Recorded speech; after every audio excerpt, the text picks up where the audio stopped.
संपतं की साधन, काय करायचं. उत्पन्न मिळत होतं 50-60 वर्षाला. त्या दिवशी जाऊन माणसं आली तर शिच पाडलेली माघारी आली माणसं येतात. आणि ती माणसं नातेवाईक माणूस म्हणतो आमच्याकडं चुकून राहिले, मी माफी मागाय आलोय. मी म्हटलं आमच्या घरावर नांगूर फिरवला, कशाच माफी मागते म्हटलं, पाहुणा आहेच म्हणून निघून गेला. म्हटलं तुमच्या परीने तुम्ही करा, आमच्या परीने आम्ही करतो म्हटलं. मी काय बोलली नाही, गेली शेताला निघून, वैरणा नाही शेळेत.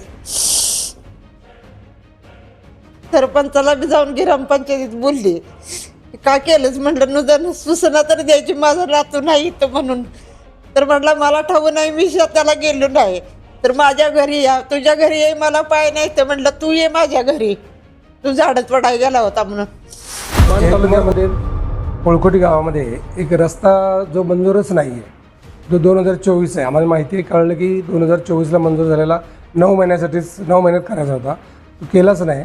आणि ह्या पोळकोटी गावाचे सरपंच आणि जे कॉन्ट्रॅक्टर आहेत यांचं काय नातं आहे काही कळलं नाही, पण त्यांनी एक रस्ता तयार केला आहे की आम्हाला माहिती मिळेल त्याच्यातनं तो मंजूरच नाही आहे. तर त्यातल्या ह्या ज्या आजी आहेत त्यांनी 30-40 वर्ष सांभाळलेली झाडं, त्यातल्या आता दिसत आहेत 30-35 झाडं तुटली आहेत, पण 20 दाखवत आहेत. तर ती झाडं तिथं तोडलीत आणि त्यांचं असं म्हणणं होतं की मला माझी झाडं नाही मारली, माझी पोरं मारली त्यांनी. आणि ह्याच्यासाठी झाडाच्या बदल्यात कॉम्पेन्सेशन काहीतरी 1000 रुपये झाड असा कायदा आहे.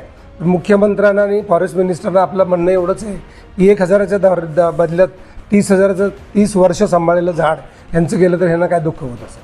तर तो कायदा बदलला पाहिजे आणि हे जे सगळे गुन्हेगार आहेत यांना कायदेशीर कारवाई केली पाहिजे. सह्याद्री देवराच्या वतीनं आम्ही ऑलरेडी त्यांची कोर्टामध्ये केस टाकली आणि ज्यांना ज्यांना झाडांच्या संदर्भात सह्याद्री देवराने एक नंबर क्रिएट केला आहे 9607151592 9607151592 असा एक नंबर क्रिएट केला आहे.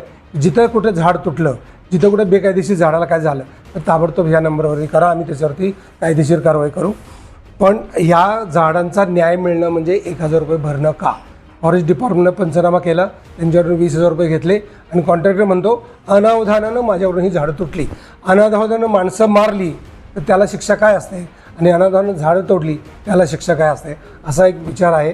त्याच्याबद्दल मुख्यमंत्र्यांनी आणि वनमंत्र्यांनी याच्यावर डिसिजन घ्यावा, कायदा बदलावा.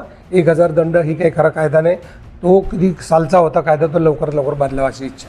आणि विशेष म्हणजे याच्यामध्ये जयकुमार गोरे हे ग्रामविकास मंत्री आहेत. विशेष म्हणजे जयकुमार गोरे हे ग्रामविकास मंत्री आहेत. जयकुमार गोरेंचा हा मतदारसंघ, त्यांच्या जवळचा माणूस आणि त्यांनीच अनावधानानं झाडं तोडली, हे कुठे दुर्दैव आहे. मी जयकुमार गोरेंना सुद्धा प्रत्यक्ष जाऊन भेटेन आणि सांगेन की तुम्ही यावर्षी तुमच्या गावात प्रत्येक गावात 1000 झाडं लागली पाहिजेत, एवढी तुम्ही काळजी घ्या. हा जो पोळकोटी गावातल्या सरपंच कॉन्ट्रॅक्टरने झाडं तोडली यांचं दुर्दैव आहे. बघा, मान तालुका हा दुष्काळी गाव आहे, सातारापर्यंत पाऊस येतो, पुढे पाऊस येत नाही, तिकडे झाडं वाढत नाहीत. आणि अशा लोकांना अशी अवदसा आठवते आणि ते अननेसेसरी अनावधान झाडं तोडतात. हे देशाचं आहे, आपल्या महाराष्ट्राचं, आणि हे मान तालुक्याचं दुर्दैव आहे की पोळकोटी नावाच्या गावातल्या लोकांनी ही झाडं तोडली. धन्यवाद. अशाच नवनवीन अपडेट्ससाठी आमच्या खबर गावाकडच्या या चॅनेलला सबस्क्राईब करा, आमचे व्हिडिओ लाईक करा आणि शेअर करा. धन्यवाद.